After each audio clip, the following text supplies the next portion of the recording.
Because I am a mystic and I live at the crossroads. And what do you mean crossroads? Like crossroads in life? What do you mean literally? No, I mean I literally live at a conjoining intersection that forms a crossroads. The spirit brought me here. Well, I recently relocated here to Florida, and when I moved here, I didn't have a place to stay per se. I literally was led here by the divine spirit. The house was available and I rented it, and I learned as I was moving in, or realized that I am at the corner or the crossroad intersection, which is an intersection used primarily in my houdou practice for manifesting and or disposing any type of ritual work. So the fact that I'm here is it's divine. Crossroads is used by those that practice all forms of magic. It's normally utilized to dispose any type of workings. If you're doing any type of spells that need to be disposed away from the home and you want your spell to basically be complete, you would want to leave it at the crossroads. Many spirits guard the crossroads, and when you're asking for things, it's a great place to leave offerings for them or dispose any of your workings.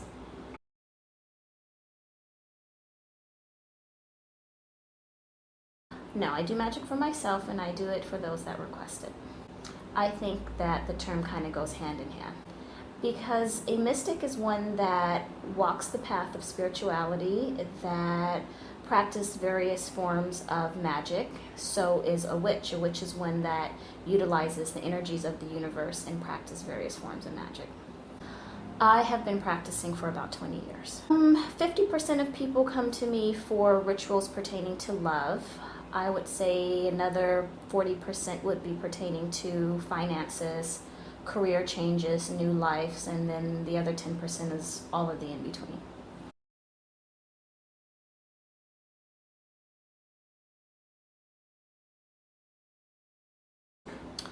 Well, there's a few things that you should look for, especially depending on the type of work that you need, what the results are. A lot of mystics or witches are not the same. They all have different forms of practicing witchcraft. They have different religions, they have different deities, they use different type of elements. So you should really do your homework, and depending on what it is that you're looking for, you would want to find someone that specializes in that. You need to know whether or not your mystic kind of dabbles with particular saints, spirits of the higher or lower realms, if there's going to be sacrifices involved in the ritual work. It all depends on what it is that you need to have done.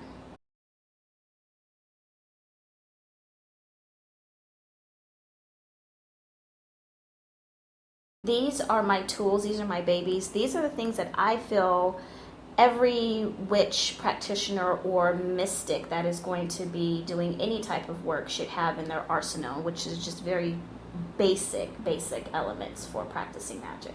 I've been acquiring these things over years. A lot of these things, for example, my oils, some I have blended myself. Everything kind of just comes to you in stages, and you don't just run out and buy everything all at once. Spirit leads me and tells me what I need. So it's taken time, but I've got a good collection here.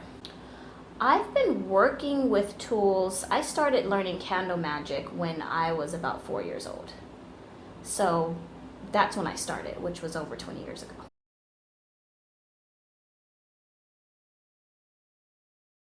My mother.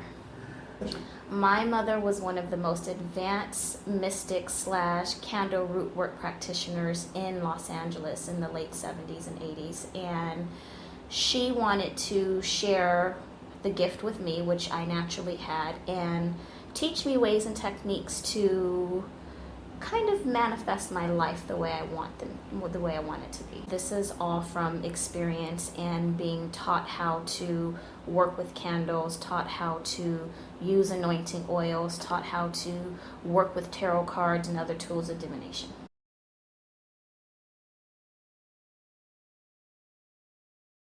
This is my little magic goodie box. This box, I have a variety of very essential supplies. First, and what I feel is very important if you're going to be working magic, And me being a natural witch, I utilize a lot of herbs. So you need to have herbs, you need to have powders, you need to have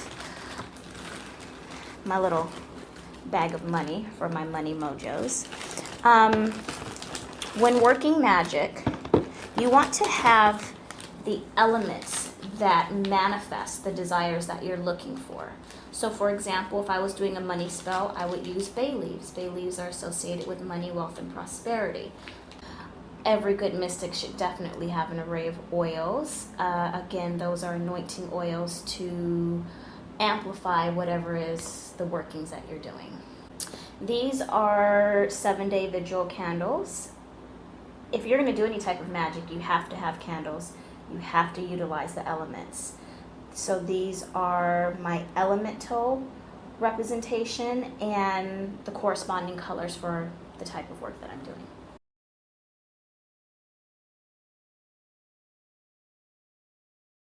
Cards or any form of divination tools are very important because before starting any type of magic for yourself or for someone else, it is important to do some form of divination to see whether or not the spirits are going to work with you and if you're going to have the desired outcome.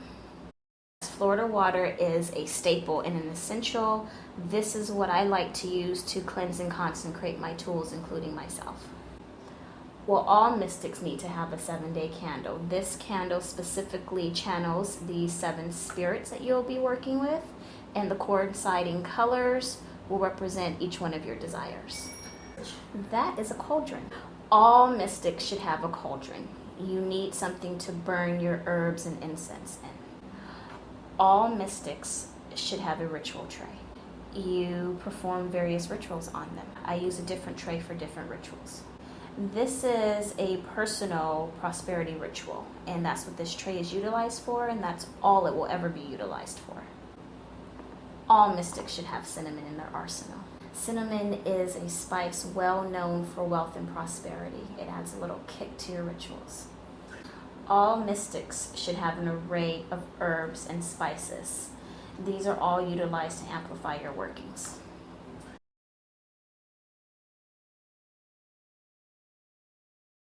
Yes, all mystics should have a variety of candles. These that I have here are stick candles, also known as taper candles, with coinciding colors, and each one can be used for an individual ritual. This is one of the candles that I actually just got through preparing. All mystics should know how to appropriately dress and anoint candles, and this is actually an offering that I'm giving to an Orisha. Well, all mystics should know how to make their own candles. This was a candle that I made by hand, and I incorporated my own herbs and oils into it. So, very important to know how to make your own candles.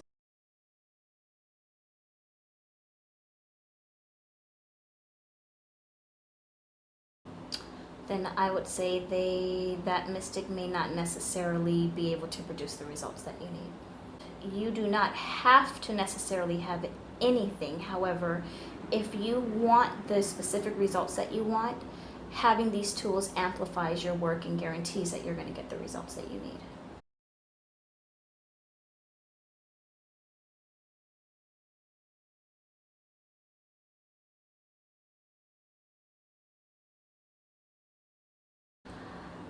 Ask questions.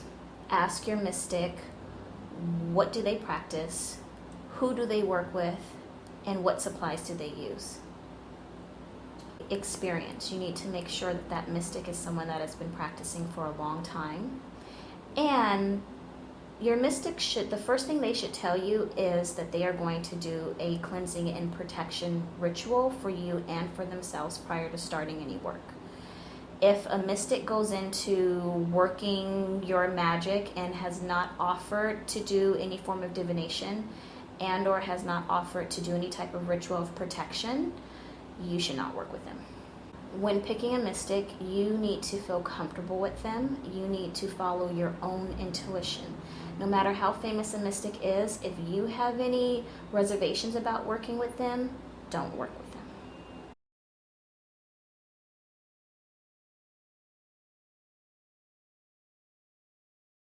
I can be reached at mysticatthecrossroads@gmail.com.